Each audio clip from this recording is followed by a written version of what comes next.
તારે થઈ જા.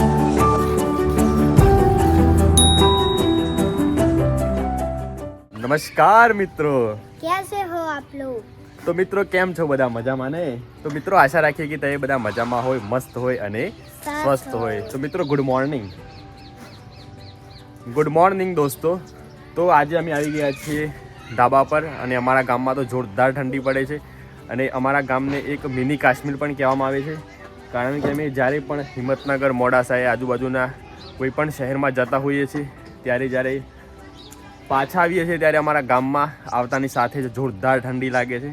અને અત્યારે લગભગ 9 વાગી ગયા છે તો પણ અમે ટોપી, સ્વેટર કશું કાઢી નથી, કારણ કે એક નંબર ઠંડી પડે છે, ઠરી જવાય છે. હાથે લાકડા જેવા થઈ જશે અમારે તો નહીં દેના. તો ચલો મિત્રો, પહેલાં અમે ધાબા પર આવી ગયા છીએ તો ચકલો માટે દાણા નાખી દઈએ અને આગળ જોઈએ કે આજના દિવસમાં શું શું થાય છે. તો તમે વિડીયો છેલ્લે સુધી જોજો એટલે તમને ખબર પડી જશે કે દિવસમાં શું શું થાય છે.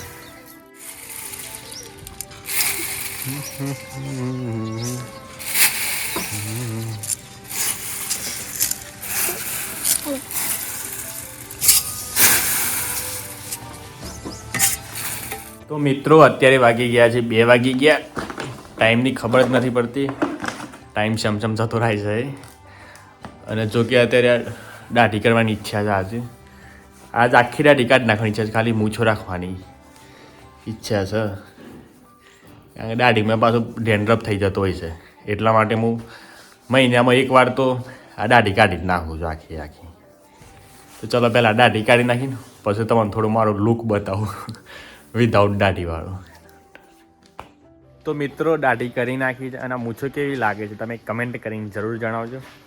પણ આ મૂછો થોડી મોઇશ્ચરાઇઝ કરવી પછી એના માટે મારે ઘરે આ વાયેલો છે, શું કહેવાય મને? હા, કુંવર પાટું વાયેલું છે તો એને થોડું દાઢીમાં ગફવું પડે, દેશી મસાજ કરવી પડે, કારણ કે દાઢી કમ્પ્લીટ થઈ જાય.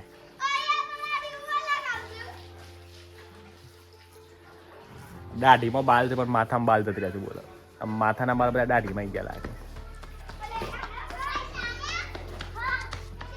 તો મિત્રો અત્યારે વાગી ગયા છે 3 વાગી ગયા છે અને ભૂખ પણ લાગી છે.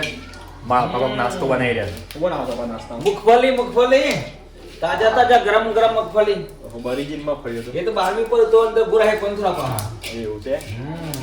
તો મગફળીના ગોળા ને ગોળ ખાવું પડે દેશી. હા, દેશી ગોળ ખાવાનું, મગફળી ખાવાની મજા આવે. હા, ઠંડી આ કદાચ નાસ્તો કરી ઈચ્છા થાય તો પણ હા મને જોન જાતે જ બનાવી દેવાનું. હા. બોલ બૈડા તો બૈડા ના જોડેલા. વાહ. અને બનાવી દેનો કઈ કાઢીને લ્યો બેટા ખાઈ લ્યો. એ આ બારી કાઢી જુઓ. બધું શાક. હા. ગોળ ની અંદર ફૂલ ફૂલ કો. ચલો ખાઈએ. હા, ગુડા ખાઈ ફોતરા અલગ કાઢજો વાળા. જો આ મગફળી શેકેલી મગફળી જુઓ, આ ફૂલ નાખને આ રીતના ગોળા કાઢવાના, પેસ્ટ ખાવાની મજા આવે. ખાઓ પીઓ લેર કરો. ખોલજે ગુડિયા, ખોલજો. ખુલા છે એ. હા, શું ચાલે મોય શું છે? ગોલ. તને ભાવે છે ગોલ? તને ગોલ ભાવે છે? ખાજી જેવું ભાવે છે, ખાજી થોડું લે, હું ખવડાવું. લે કેવું ભાવે તને ગુડુ? એ ગુડિયા આટલો મળે છે.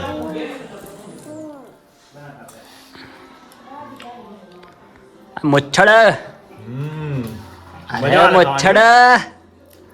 મફળી ખાઈ જાય છે એકલો મચ્છડ. ગોરા સાથે ગોળ. વાહ. એટલે મગફળી ખાઈ જાય છે આ મુચ્છડ એકલો.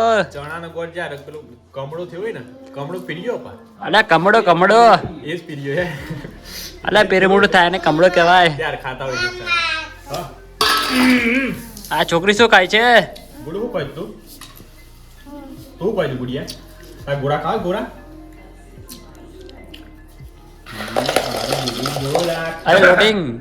અરે લોડિંગ ગાડી શું ખાવ છો? જો બઢિયા ગોળ લેના. बाद में गुजराती में बोलूँ ना, बाद में उभरी लेना, हिंदी में मफड़ी लेना, મૂંગફળી ગુજરાતીમાં ખાવા. મારા ગુજરાતના લોકો છે ને બપોરે ભૂગલા કોઈને આમ જોઈ ના રહે. ઘેર આવો ને એ તમે કોમ કરે નાસ્તો પણ મન થાય તો પછી રોટલા ઠંડા હોય ખાવાનું મન ના થાય એટલે પછી શું થાય આ ગોળા કાઢવાના આમ કરીને આજે ગોળ ખાવાનું થાકે ઉતરી જાય લોહીનું શુદ્ધિકરણ થાય મગફળી છે બદામનો તો લાવો લાખ ખાવાથી શરીરની સ્મૃતિ રાત્રે મોડા 10 વાગે તો વધુ નહીં. આ 3 બકરી કઈ ખાઈ જાય છે. ગુડિયા ગુડિયા એ ગુડિયા તારું નામ છે હા જાસ્મિત હા તને એકરી ફાવા દે એકરી બોલજે એકરી બોલજે ગુડિયા અરે ઈશો બેગ શું બીજા ગુડિયા હોય જો માં સમજો એકરી બોલજે એકરી એક 2 3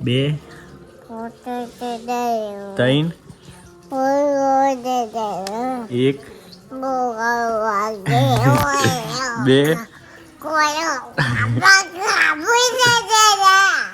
અરે પડી ગઈ શું થાય છે ગુડું છો ને એકરી. તો મિત્રો અત્યારે હાલ અમે મારી ભાણી ગુડિયા સાથે અત્યારે અમે તબેલામાં જઈ રહ્યા છે. અત્યારે જો કે ગામડામાં તો લોકો સાંજના 5 વાગે સાંજના 4 વાગ્યાથી દૂધ કાઢવાનું ચાલુ કરી દેતા હોય છે, કારણ કે 6-7 વાગે તો ડેરી વાગી જતી હોય છે અને ડેરીમાં દૂધ ભરાવાનું હોય છે.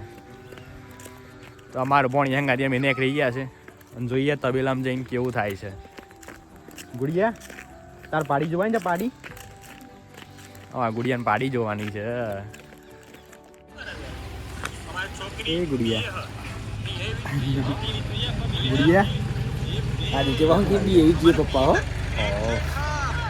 મેર પડી ગયું ને તાન આ રીતે કા વાહ કે એવી જ પપ્પા જોઈએ. શું થયું? બેસ છે બેસ હે બેસ છે બેસ એ શું છે? હા અને જાસ્મિત છો થતા જાસ્મિત જાસ્મિત છો થતા જાસ્મિત અને મોમો ભાવ મોમો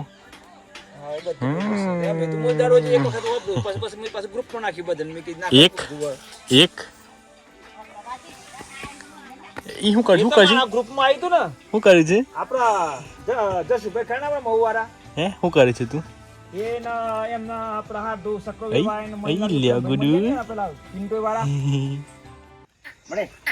તો મિત્રો મારા પપ્પા અત્યારે આ ગાયનું દૂધ કાઢી રહ્યા છે.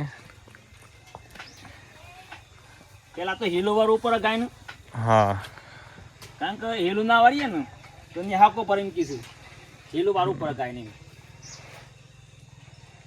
આ રીતના હેલું વાળી દેવાનું પછી ના પગ ઉપરના પગ બોધ્યા પણ હું ગાયના નીચેના પણ પગ બોધું છું, કારણ કે હું તમને વાત કરું બધી બરોબર તમે સાંભળો આ બાજ આવો એ આ ઊંચો પાટલામાં બેસું છું, મારા ઊંચા પાટલા બેસવું પડે છે અને નીચેના પગ પણ હું બોધી દેતો છું, કારણ કે મેં મારા બાબાને કિડની આપેલી છે એટલે કિડનીનું ઓપરેશન માર છે એટલે પેટ મારું પૂરેપૂરું ભરી શકતું નથી, એના માટે હું ઊંચા પાટલા બેસી અને ગાયનું દૂધ દોતો હોઉં છું.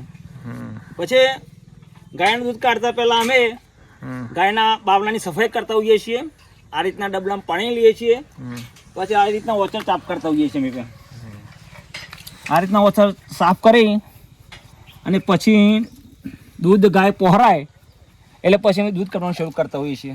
પછી આ પાણી હોય એ ગંદુ પાણી ઢોળી દેતા હોઈએ છીએ અમે, બરાબર.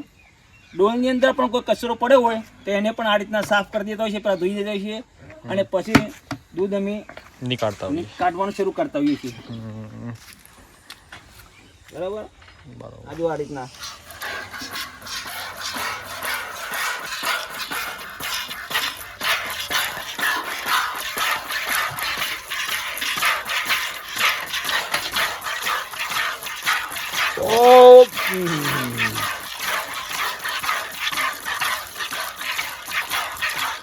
તો તો મિત્રો મારી મમ્મીએ મેથીવાળી ચટાકેદાર સ્વાદિષ્ટ કઢી અને મકાઈના રોટલા બનાવ્યા હતા.